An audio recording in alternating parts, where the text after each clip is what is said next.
What about the dark days we all encounter?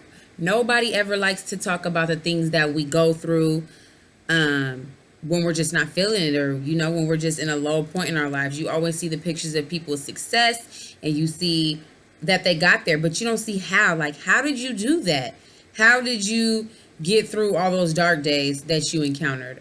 What about those times when I was isolated from my family and friends? When I did that, I isolated myself from my family and friends when I was never in the mood to do anything because I felt so low at the time. What about when I felt like life was over? I felt lost. I felt stuck, just over life. I didn't even want to get out of bed. What about that time last Wednesday or 2 months ago when I was just sitting on the couch and didn't really know what was next? I just felt lost, Does any of this sound familiar? I think we all go through some of these dark days, belittling ourselves about whatever situation we've encountered, taking the blame, feeling guilty for whatever, constantly beating ourselves up. And all of this builds anger, and that anger causes stress. Everything is just in one bubble. What about the denial? All the denial I have of myself. Being honest with yourself, being in denial can keep you in a stronghold in your mind. You can be so stuck and just here. There's no, opening. It's just here. It's just like you're just stuck. So how do we break this? How do we get out of this?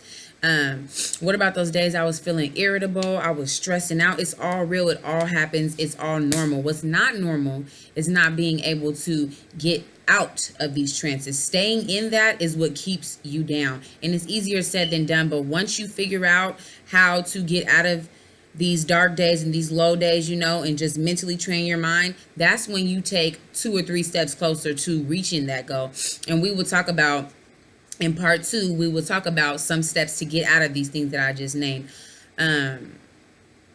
It's easier said than done, but when you don't give up, because when you give up, then you're just going to be stuck, honestly. It's like I said, it's easier said than done, but when it's the easiest thing to do it the harder way. The harder way is the best way, and you're going to have the best results from that.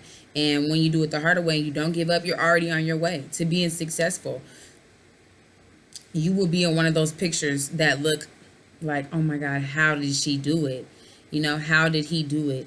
And we're going to talk about embracing all of these things, all of these down days, while we're going through it. It's all a part of the balance of life. It's all a part of, you got to get knocked down to be able to appreciate, the success that you encounter. You got to be able to be set back to appreciate the hustle to get back to the front. It's going to be better the next time. So just not giving up and getting through these ugly days is the whole point to the solution of what we're talking about. Again, the next video, we're going to talk about some steps we can take to get out of these troubled days, get up and get it moving and get it pumping. I hope you guys enjoy this video, and I hope you could relate to it because we've all been through it. So you are not alone. I will talk to you guys later. Mwah.